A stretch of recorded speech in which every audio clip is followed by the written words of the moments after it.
দিয়েছে? নো, আমার বাপও দিয়ে যায়নি। সো এখানকার পানি আমরা সবাই খাবো। এখানকার হিলা পাহাড়ের যতগুলো ব্রিজ তৈরি করা আছে, আমার হাতে সেই বাঁশের ব্রিজ থেকে তৈরি করে হাফ যে পাকা ব্রিজগুলো, এগুলো আমরা নিজেরা তৈরি করছি। যতগুলো পাবলিক স্কুল আছে, প্রাইমারি স্কুল আছে, এগুলো আমরা সেনাবাহিনী তৈরি করে দিয়েছি।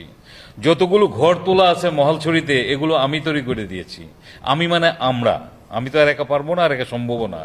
তো সেনাবাহিনী এত ভালো কাজ করা সত্ত্বেও কেন সংঘর্ষটা লাগলো?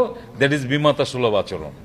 এক পক্ষ বলে যে এই জায়গাটা একান্তই আমার, আরেক পক্ষ বলে যে এই জায়গাটা সবার। তুমি নাম বাংলাদেশি না?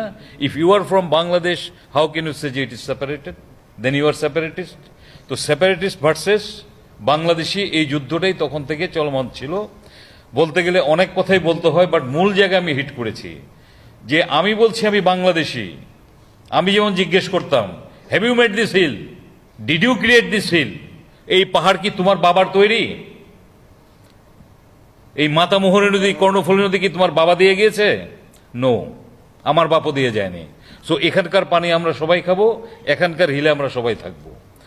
বাট প্রশ্ন হলো যে, সেই যে প্রশ্ন আবার ঘুরে ফিরে আসলো, আদিবাসী, পুরাণবাসী, নতুনবাসী ইত্যাদি নানা কারণে, বৈষম্যের কারণে চিটাগং হিলট্রেক্সের যে অত্যন্ত সুন্দর আন্তরিক পরিবেশটা ছিল, ওটা সম্পূর্ণরূপেই ধ্বংস হয়ে গেছে, নষ্ট হয়ে গিয়েছে। এখন এই মুহূর্তে যেটা দরকার, একান্ত ফ্রেন্ডলি উপায়ে ওইখানে তাদের সাথে মার্চ করে, তাদের সাথে সমঝোতার মাধ্যমে, যেটা ডক্টর স্যার বললেন আমার পাশেই বসা, ওভাবে করে তাদের সাথে মিশে যেতে হবে। মিশে গিয়ে তাদেরকে বুঝাতে হবে। এটা কিন্তু মায়ের বা জোরের ব্যাপার না। কারণ আমি ওখানে অনেক মারপিট করছি, অনেক কিছুই করেছি, ওগুলো আলাদা কথা।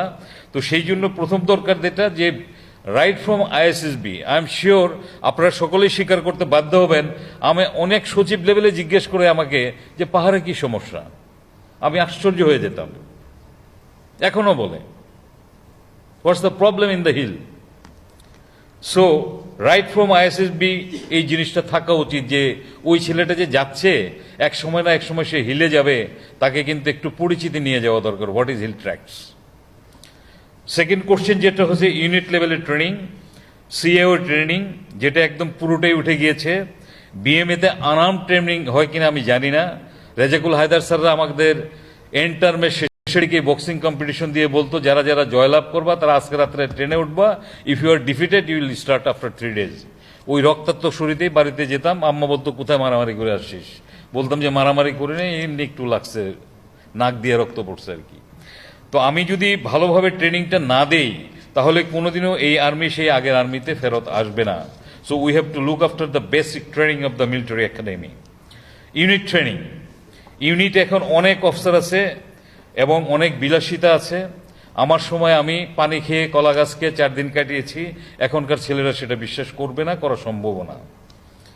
দ্বিতীয়ত হচ্ছে যে আমাদের ডিভিশনাল এবং ব্রিগেড লেভেলে যে ডেপ্লয়মেন্টটা ছিল, সেটাকে আবার হয়তো ব্যাক করতে হতে পারে। সেটা ভালোই বুঝবেন গভর্নমেন্ট, বাট আমার মতে it is a must to maintain the particular peaceful situation for the timing.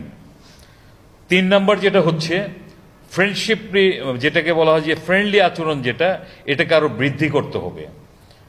আগে যেমন একটা বাধা ছিল মাঝখানে, আদিবাসী পুরনবাসী, এটাকে ভুলে গিয়ে যেহেতু আমরা আছি পাশাপাশি, তো সুতরাং সুন্দরভাবে থাকাটাই আমি মনে করি যে একটা ভালো জিনিস নিয়ে আসবে। আরেকটা যেটা খুব ইম্পর্টেন্ট পয়েন্ট, সেটা হলো যে ওখানে যারা যাবেন তারা যদি পাহাড় না বুঝেন, পাহাড়িদের যদি না বুঝেন, তাদের সাথে যদি না মিশেন, তাদের কালচারের সাথে যদি একাত্মতা বোধ না প্রকাশ করেন, আপনি কোনোদিনও ওখানে খুব ভালোভাবে থাকতে পারবেন না। কারণ অন্তর থেকে যদি ভালোবাসা না পাওয়া যায়, শুধুমাত্র যুদ্ধ দিয়ে বা আপনার শক্তি প্রয়োগ করে কখনোই মন জয় করা যাবে না। We have to win the heart in win win situation. Next হলো identify the migration and shifting of the people. Very important point. এটা আশা করি যে এখানে যারা কনসার্ন আছেন, এটা আমি বুঝাতে যাচ্ছি কে যাচ্ছে আর কে আসছে। আমার সময় প্রতি পাড়ায় রোল কলের মতো আমি নিতাম, খবর নিতাম কয়জন নতুন আসছে আর কয়জন পুরানো চলে গেছে। এটা খুবই দরকার, এই জন্য কারা কারা বিপদগামী হলো এটা টের পাওয়া যায়। যেহেতু ওখানে আর্মড কম্পিটিশন আছে, অস্বীকার করার কোনো উপায় নেই। যারা চিটংয়ের লোক বা চিটংয়ে বসবাস করেন, specially those are related to the business, even চিনিঙ্গাতে মেইন রোডে এখনো দিনের বেলা 5,000 টাকা চাঁদা তোলা হচ্ছে। How, why and how it is possible? যেটা ব্রিগেডিয়ার তুষারকান্তি চাকমা একটু আগেও বলেছেন, সামান্যভাবে বলেছেন। আমি ওপেনলি বললাম, let anybody to challenge me. আলীকদমের মেইন রোডের উপরে চাঁদাবাজি হচ্ছে, নাইকংছড়িতে চাঁদাবাজি হচ্ছে, রামুতে চাঁদাবাজি হচ্ছে, কক্সবাজারে চাঁদাবাজি হচ্ছে, রাঙামাটির মেইন রোডের উপরে চাঁদাবাজি হচ্ছে, খাগড়াছড়িতে হচ্ছে, এভরিওয়্যার। কারা তুলতেছে না, কেন করতেছে? স্টপ দিস চাঁদাবাজি। How to do it we know it very well. If we wish we can make it. Next come mastery of contour and map reading.